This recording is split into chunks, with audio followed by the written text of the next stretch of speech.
कर्म करे किस्मत बने, जीवन का यह मर्म, प्राणी तेरे हाथ में, तेरा अपना कर्म, तेरा अपना।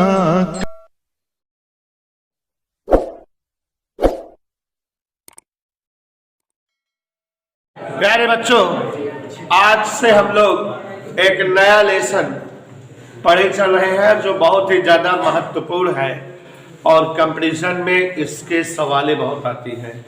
चैप्टर में बहुत पहले बहुत ज़्यादा टॉपिक था, लेकिन अब काफ़ी चीज़ें लेसन से कट गई है, इसलिए केवल थ्योरेटिकल टॉपिक है और एक डेरिवेशन है। छोटा सा सवालें जो है बहुत ज़्यादा लगाने को मिलेंगी, तो ध्यान दीजिएगा। हम समझाते चल रहे हैं, बताते नहीं चल रहे हैं।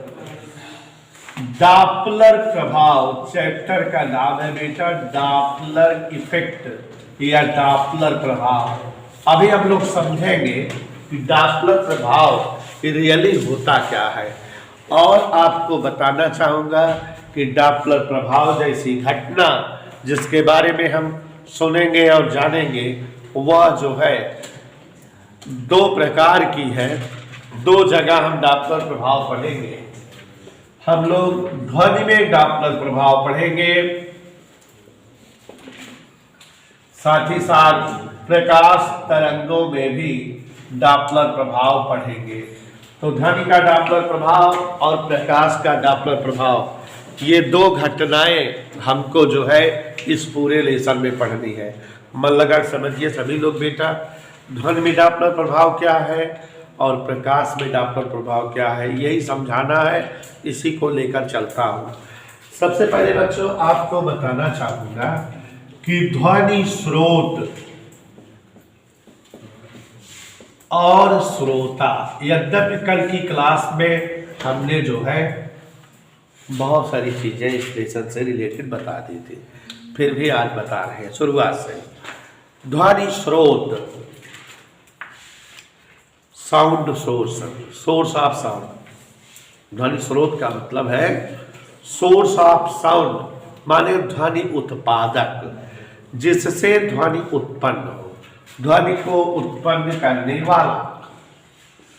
ध्वनि उत्पादक जिस वस्तु या व्यक्ति द्वारा ध्वनि तरंगे प्रसारित हो या उत्पन्न हो, उसे इस लेसन में हम ध्वनि स्रोत कहेंगे। जो भी वाद्य यंत्र हैं, सीटी, हार्न, सितार, गिटार, हारमोनियम, जो है तबला, ढोल, नगाड़ा, गाड़ियों के हार्न और फैक्ट्रियों के सायरन, सब के सब ध्वनि स्रोत है। यहाँ इस भरी क्लास में, बंद करो, इस भरी क्लास में आपके सामने हम जो है ध्वनि स्रोत के रूप में है, क्योंकि हम यहाँ ध्वनि तरंगे बना रहे हैं और आप सभी लोग सुन रहे हैं, आप सभी लोग पा रहे हैं। Is that clear? तो जिस वस्तु या उपकरण के द्वारा ध्वनि तरंगे बनती हैं, निकलती हैं, उसे ही हम ध्वनि स्रोत कहते हैं। सीटी ध्वनि स्रोत है, इंजन की आवाज़ ध्वनि स्रोत है, गाड़ियों के सायरन या हार्न, लाउड स्पीकर, ये सब ध्वनि स्रोत है। व्यक्ति भी जो बोल रहा है वो ध्वनि स्रोत है। नेता लोग भाषण देने आ रहे हैं, ध्वनि स्रोत है। तो जो आवाज या ध्वनि तरंगे उत्पन्न करे वही है ध्वनि स्रोत। क्लियर? अब बच्चों, श्रोता माने लिसेनर, अंग्रेजी होती है लिसेनर्स, आइडियंस जिसको कहते हैं, माने सुनने वाले, ध्वनि तरंगों को सुनने वाले। यहाँ आप सभी लोग जो है देख रहे हो कि ध्वनि उत्पादक या ध्वनि स्रोत के रूप में आपके अर्जुन सर है। तो आप लोग यहाँ ध्वनि ग्रहण कर रहे हो, ध्वनि तरंगों को प्राप्त कर रहे हो, सुन रहे हो, तो इसलिए आप सभी लोग यहाँ जो है श्रोता हुए, आइडियंस। अब बच्चों, एक घटना जो आप कभी गौर नहीं करते हो, उसी घटना को मैं यहाँ एक्सप्लेन कर रहा हूँ। जनरली हमारे आपके बीच घटित होती है। क्या देखिए ध्यान से, अगर जो है ये ध्वनि स्रोत है, सभी लोग शिवांशु रिक्वेस्ट है बोर्ड पर देखें, बहुत मारते नहीं होता है, यहाँ ध्यान दो। तो अगर ये ध्वनि स्रोत है, माने ये कोई ऐसी चीज है जिससे जो है ध्वनि तरंगे निकलती होगी, ठीक है उन्हें सर, ध्वनि तरंगे निकलती होगी। यहां श्रोता है, इन ध्वनि तरंगों को प्राप्त करता होगा। ऑब्जर्वर या एक्सेप्टर है, ये सोर्स है। बेटा अगर आप कभी देखो कि ये जो ध्वनि स्रोत ध्वनि तरंगे जो निकाल रहा है और ये जो श्रोता जो सुन रहा है, इन दोनों के बीच की दूरी फिक्स बनी रहे, ये अपनी जगह जाम रहे और ये अपनी जगह जाम रहे, दोनों में गति न हो रही हो, दोनों के स्थान न बदल रहे हो। जैसे फॉर एग्जाम्पल हम यहाँ खड़े होकर के बोल रहे हो और आप वहाँ बैठकर सुन रहे हो। श्रोता भी स्थिर है, ध्वनि स्रोत भी स्थिर है। शॉर्टकट में बोल सकते हैं कि ध्वनि स्रोत और श्रोता दोनों के बीच की दूरी फिक्स है, नियत है। तो जानते हो अगर हम तेज बोलेंगे, तेज तेज, तो आपको तेज तेज सुनाई देगा, और अगर हम धीमे धीमे बोलेंगे तो ही आपको धीमे धीमे सुनाई देगा। मतलब क्या हुआ कि यदि ध्वनि स्रोत और श्रोता दोनों स्थिर है, दोनों की स्थितियों में परिवर्तन नहीं है, दोनों के मध्य की दूरी फिक्स है, तो स्रोत द्वारा उत्पन्न की गई ध्वनि तरंगे की वास्तविक आवृत्ति श्रोता प्राप्त करेगा। तेज बोला जाएगा तो तेज सुनेगा, और धीमा बोला जाएगा तो। यदि ध्वनि स्रोत और श्रोता के मध्य की दूरी निश्चित और निर्धारित हो, तो श्रोता को स्रोत की वास्तविक आवृत्ति की ध्वनि तरंगे प्राप्त होंगी। तेज बोला जाता रहेगा, जो है कम आवृत्ति रहेगी अगर ध्वनि तरंगों की, तो कम आवृत्ति ध्वनि तरंगे प्राप्त करेगा। अधिक आवृत्ति ध्वनि तरंगे रहेगी अगर, तो अधिक आवृत्ति ध्वनि तरंगे प्राप्त करेगा। लेकिन आप कभी महसूस करिए, और अभी आप प्रैक्टिकल करके देख सकते हो कि यदि ध्वनि स्रोत और श्रोता दोनों में से दोनों या कोई एक गतिमान हो जाए और स्टाइलिस्ट गति करने लगे, जैसे अगर अभी हम बोल रहे हो, कुछ भी जो कुछ बोल रहे हो प्रैक्टिकल करके देख लो, अगर हम बोलते हुए आपकी ओर आने लगे, तो आप तुरंत एक चीज भाव करोगे, महसूस करोगे कि हम जिस आवृत्ति की ध्वनि तरंगों से बोलते रहेंगे, ध्वनि स्रोत है, अगर ध्वनि स्रोत बोलते बोलते श्रोता की ओर गति करने लगे, बोलते बोलते श्रोता की ओर आने लगे, तो क्या होगा? अभी बोलते बोलते हम आपकी ओर आने लगे तो आपको कुछ तेज सुनाई देने लगेगा, जैसे जैसे पास आते जाएंगे आपको और तेज सुनाई देने लगेगा,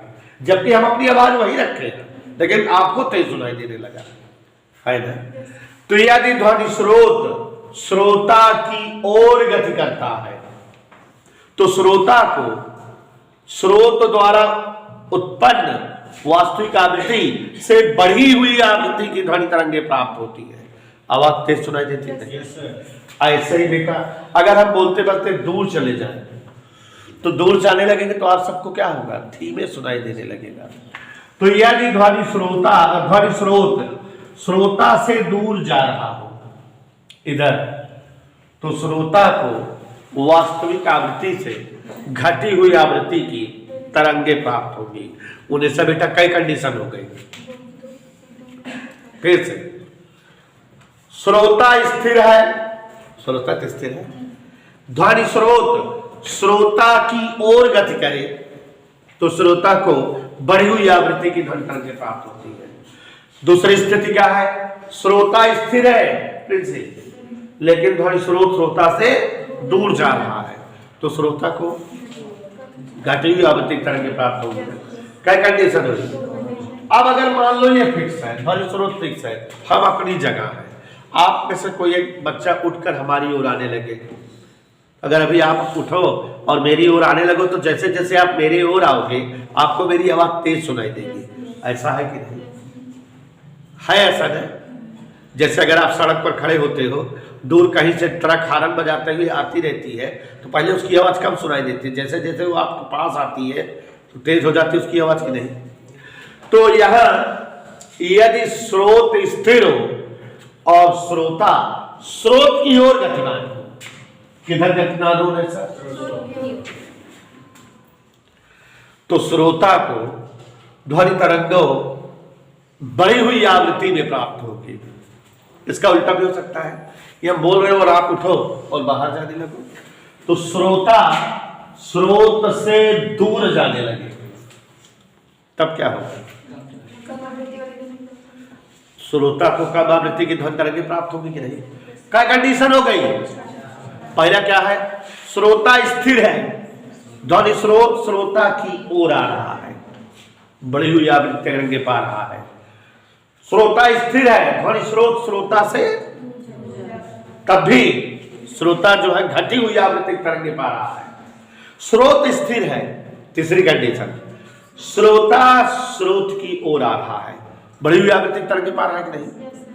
और स्रोत स्थिर है, श्रोता दूर जा रहा हो तो घटी हुई आवृत्ति तरंगें पा रहा है कि नहीं? तो उन्हें बेटा ये क्या कंडीशन हुई?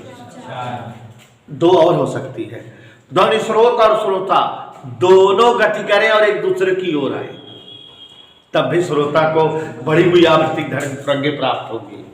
और अगर ध्वनि स्रोत और श्रोता दोनों एक दूसरे से दूर जाएं तो श्रोता को वास्तविक आवृत्ति से घटी हुई आवृत्ति की तरंगें प्राप्त होगी।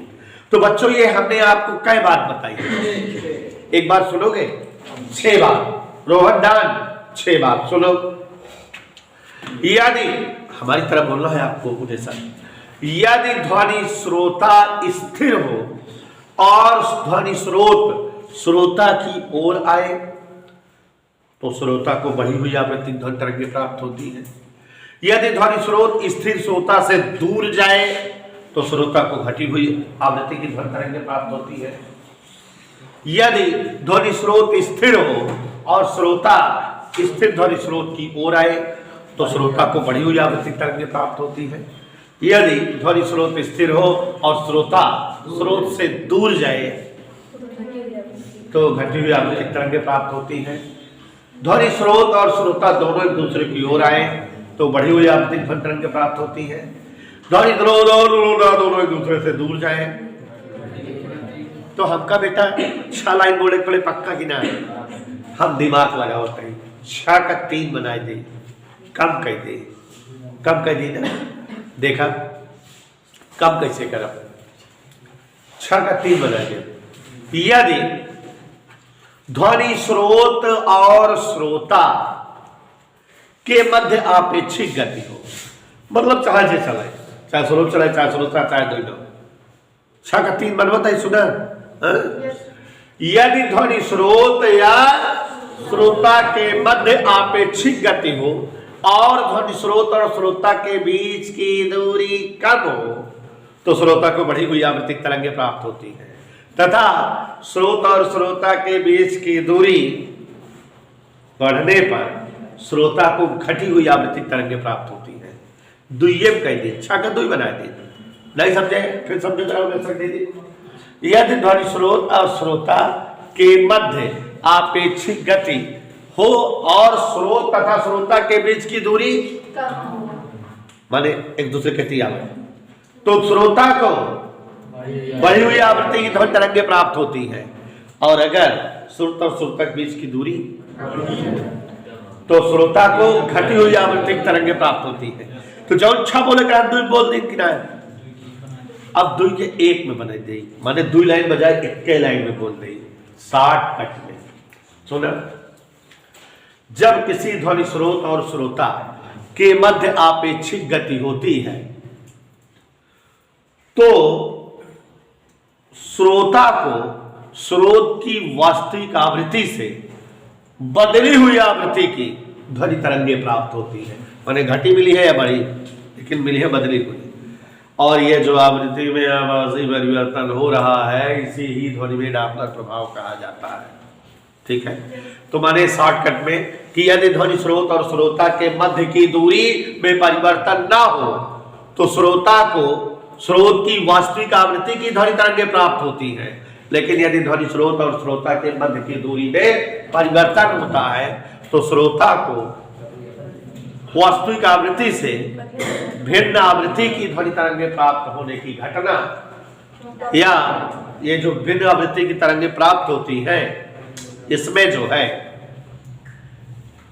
आवृत्ति में होने वाला आभासी परिवर्तन ध्वनि में डॉपलर प्रभाव कहलाता है।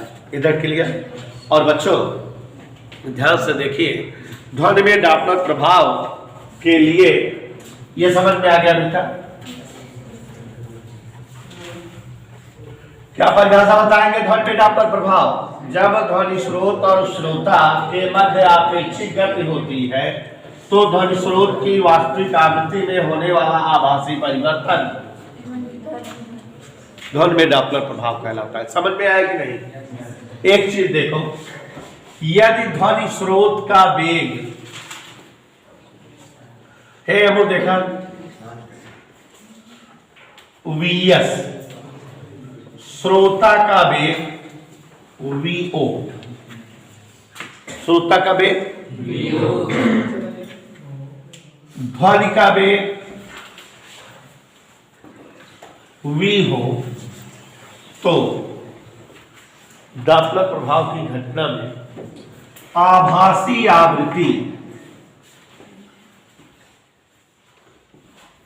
के सूत्र याद कर लो लेसा, n डैश बराबर n V माइनस Vo अपान V माइनस Vs, यही लिखा है सर। ध्यान से देखना, जबकि ध्वनि स्रोत व श्रोता एक ही दिशा में ऐसे ऐसे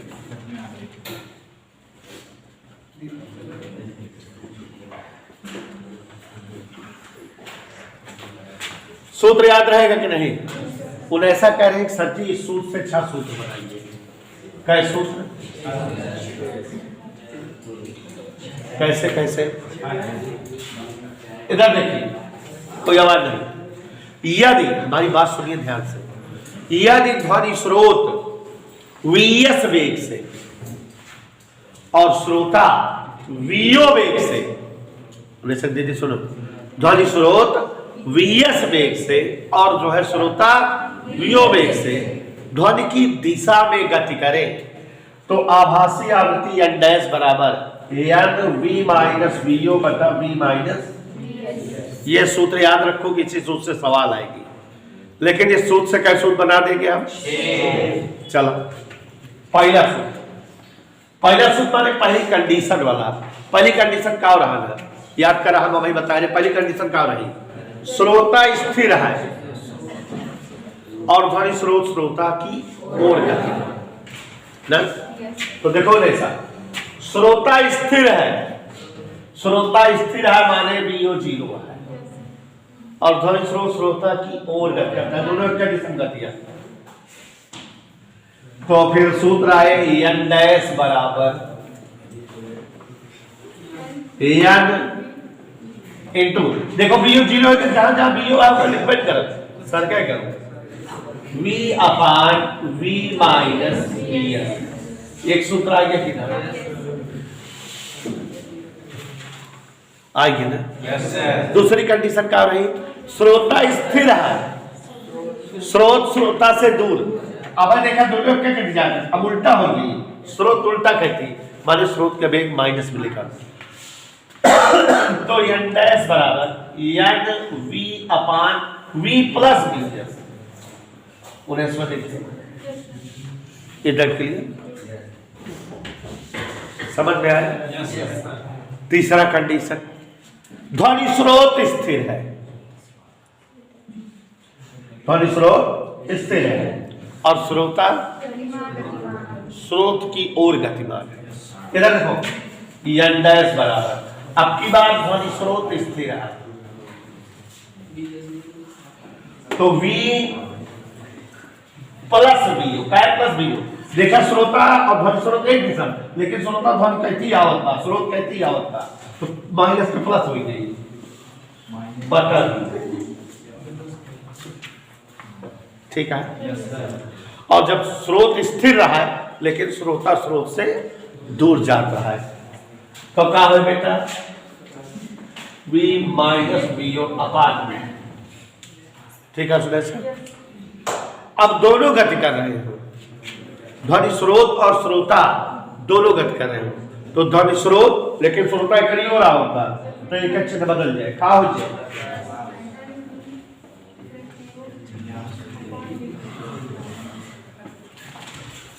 इधर क्लियर। और दोनों एक दूसरे से विपरीत है,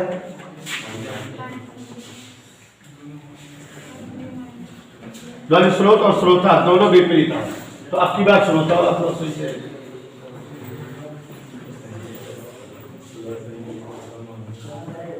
ठीक है। तो कुल कितने तरह के वेग आ गया, कोई असुविधा, तो ध्वनि में डॉपलर प्रभाव समझ में आ गया बेटा, कोई दिक्कत। ध्वनि में डॉपलर प्रभाव इतना ही पढ़ना है, उसके बाद किस पे डॉपलर प्रभाव पढ़ना है।